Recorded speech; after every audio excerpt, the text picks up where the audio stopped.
Mais ce qui va tout particulièrement marquer l'itinéraire établi entre Samarinda et Balikpapan, ce qui en fera d'ailleurs le Camel Trophy le plus dur de tous les temps, c'est l'eau. La saison des pluies tire à sa fin et presque toute la province de Kalimantan est plus ou moins inondée. C'est dans de telles conditions que la véritable communion entre l'homme et la mécanique acquiert toute sa dimension. Ce sont les Allemands Heinz Kalin et Bernd Strohdach qui remporteront finalement ce Camel Trophy. Quant aux Brésiliens, les participants les désignent comme les membres d'équipage ayant fait montre du meilleur esprit d'entraide, ce qui leur vaut de se voir attribuer la récompense spéciale prévue à cet effet. Avec une Land Rover diesel comme celle utilisée dans le Camel Trophy, en principe, il est aisé de plonger dans des plans d'eau profonds. En principe. Car la condition essentielle est évidemment d'en ressortir. Sinon, même le plus beau des schnorchels, que l'on distingue devant le pare-brise, ne sert à rien.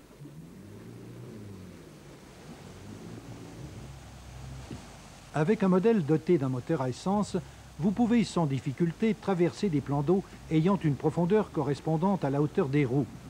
Il importe cependant de vérifier la profondeur de l'eau et de reconnaître la nature du terrain avant d'entreprendre la traversée.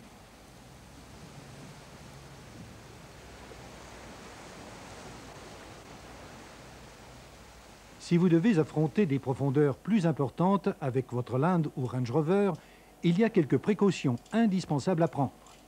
Sur le carter abritant la distribution se trouve un filetage contenant un tampon. Démontez l'écrou de protection et placez ce tampon dans les orifices de la plaque frontale pour éviter que l'eau n'y pénètre.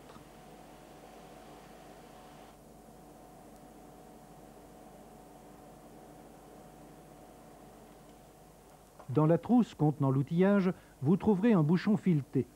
Vissez-le dans le carter du volant moteur ou sur la cloche d'embrayage. Ces deux mesures évitent l'écoulement des lubrifiants.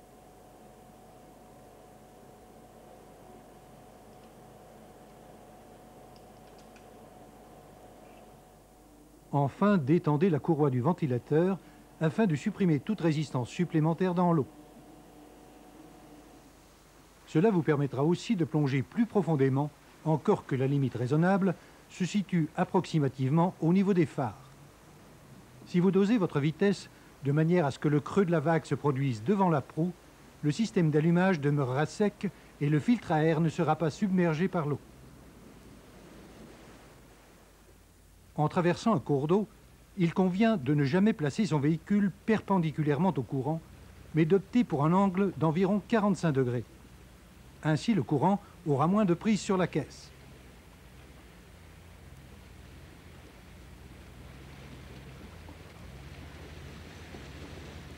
Déterminez également la nature du sol pour adapter votre vitesse en conséquence. Un terrain boueux sera franchi en force à une vitesse plus élevée qu'un terrain rocheux avec des pierres qu'il faudra affronter à basse vitesse, comme c'est le cas ici. À l'issue de ce bain forcé, n'oubliez pas de retendre la courroie du ventilateur et de libérer les ouvertures qui avaient été obturées. Vérifiez aussi le bon fonctionnement des freins, car lorsqu'elles sont mouillées, les garnitures perdent de leur efficacité.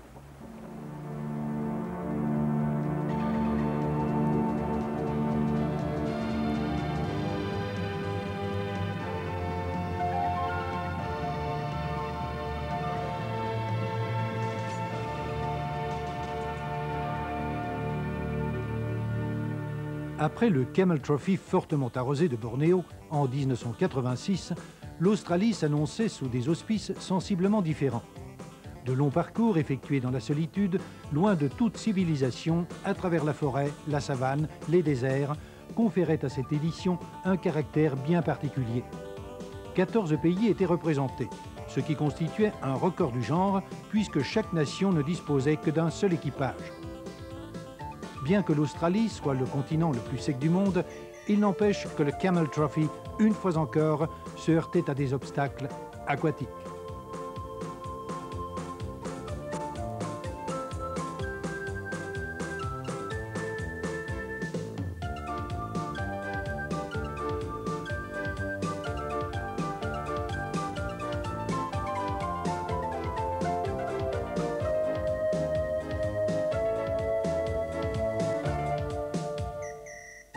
C'est ainsi que le convoi va perdre toute une journée en devant innover, à contre-cœur, par la traversée d'un fleuve sur des radeaux pneumatiques.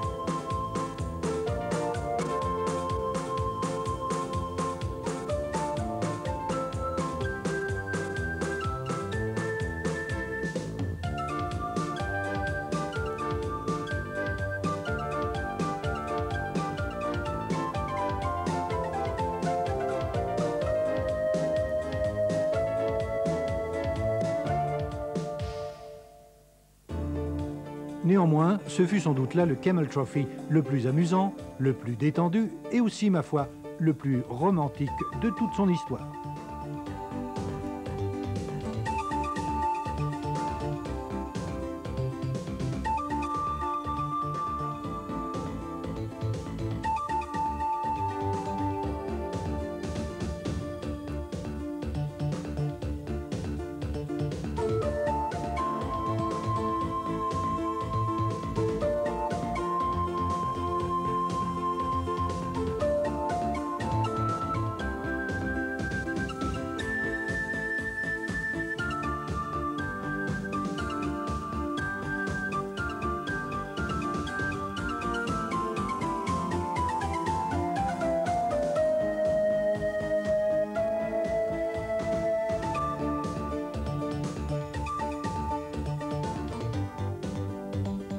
L'épreuve s'achèvera à Darwin et les vainqueurs seront les Français Jacques Membre et Michel Courvalet, tandis que le trophée réservé à ceux ayant fait preuve du meilleur esprit d'équipe reviendra aux Australiens Glenn Jones et Ron Beck.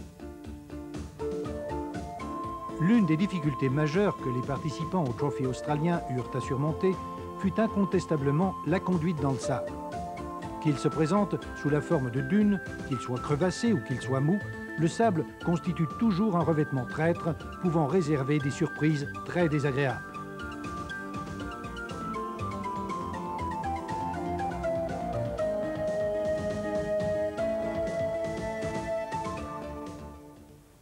Sur un seul plat ne portant aucune trace, a priori le sable ne paraît guère poser de problème. Au contraire, il invite même à rouler à vive allure. Mais dès qu'une pente apparaît, les tracas commencent. Les roues tournent dans le vide et tentent à creuser un fossé dans lequel le véhicule s'enfonce.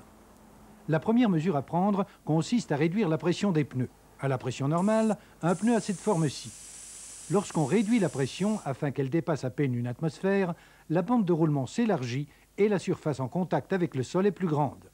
Conséquence, et le ralenti le montre bien, le pneu s'adapte mieux aux variations du terrain.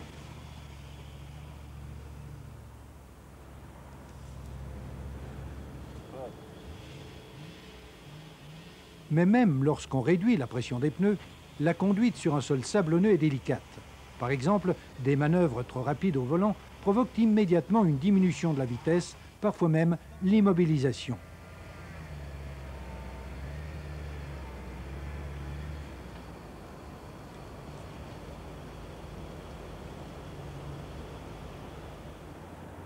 Même une allure régulière, pas trop lente, comme lorsqu'on se déplace sur une pente, n'est pas toujours une mesure suffisante.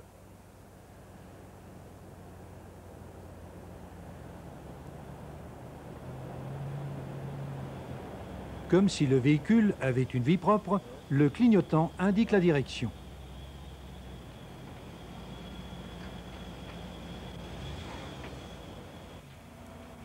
Sur le sable, veillez fondamentalement à ne jamais être immobilisé, à corriger immédiatement toute dérobade en braquant courageusement en direction de la glissade et à ne conduire qu'en faisant montre de beaucoup de doigté.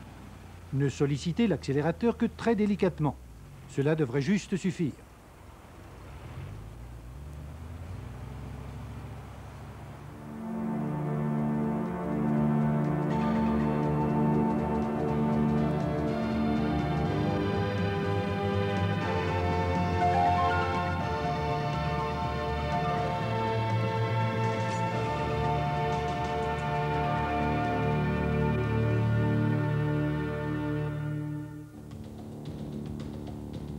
Après les Land Rover utilisés pendant 4 années consécutives, dans la perspective du 8e Camel Trophy qui se déroule à Madagascar, des Range Rover sont à nouveau à la tâche. Une fois encore, 14 équipages représentant autant de pays vont découvrir des cultures insolites, des civilisations différentes et se retrouver au cœur de la bataille entre la nature et la technique.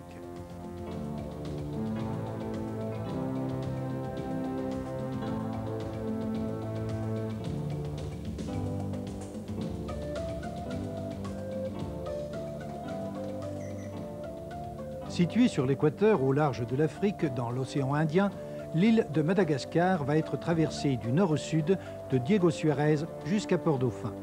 Tout au long de ce périple, il s'agira de surmonter les classiques embûches du Camel Trophy. Comme à l'accoutumée, le climat sera pénible à supporter. En l'espace de quelques minutes, le temps peut changer. Le soleil éclatant céder la place à des pluies diluviennes.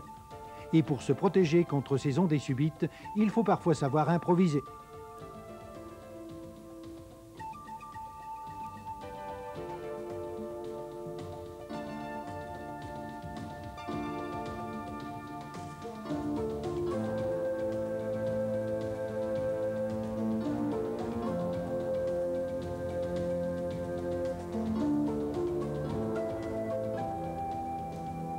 Mais à Madagascar aussi, après avoir fait appel à toutes leurs ressources, après avoir eu recours à toute leur imagination, après avoir enfin exploité toutes les possibilités dont ils disposaient, les 14 équipages sont parvenus à rallier Port-Dauphin. Les vainqueurs s'appellent Mauro Miele et Vincenzo Totta. Ils sont italiens. Tandis que la récompense, réservée à l'équipage ayant fait montre du plus bel esprit de coopération, est décernée aux Espagnols Puig et Mutane. L'une des épreuves spéciales s'étant déroulée à Madagascar consistait à escalader une colline après avoir pris de l'élan en plaine. Non seulement ce tronçon était chronométré, mais la manière dont cet obstacle était maîtrisé permettait également de marquer des points.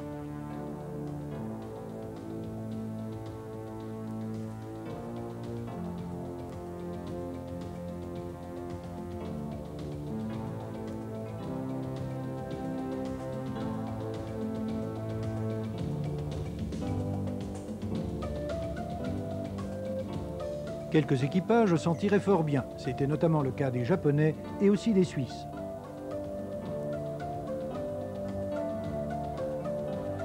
En revanche, il en fut d'autres qui, de toute évidence, ont éprouvé plus de peine à atteindre le sommet.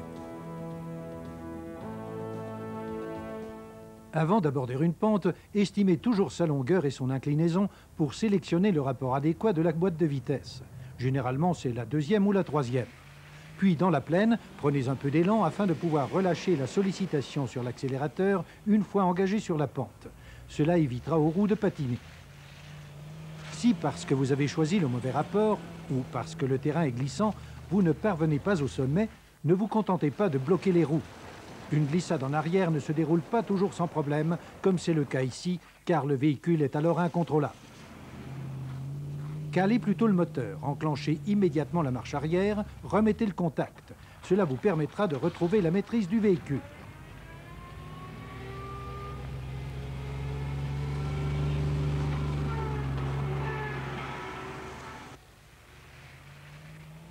En atteignant le sommet de la côte, réduisez la vitesse, car vous ne pouvez pas distinguer ce qui se trouve de l'autre côté du monticule. Avant de redescendre la pente, sortez du véhicule, reconnaissez le terrain et assurez-vous que la voie est vraiment libre. Au sommet de la crête, le capot limite la vue vers le bas. Et lorsque le point culminant est franchi, il est parfois trop tard.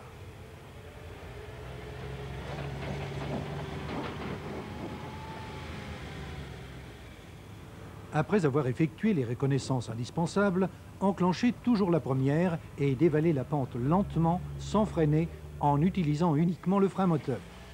Il peut même arriver qu'il soit nécessaire d'accélérer très légèrement pour stabiliser le véhicule.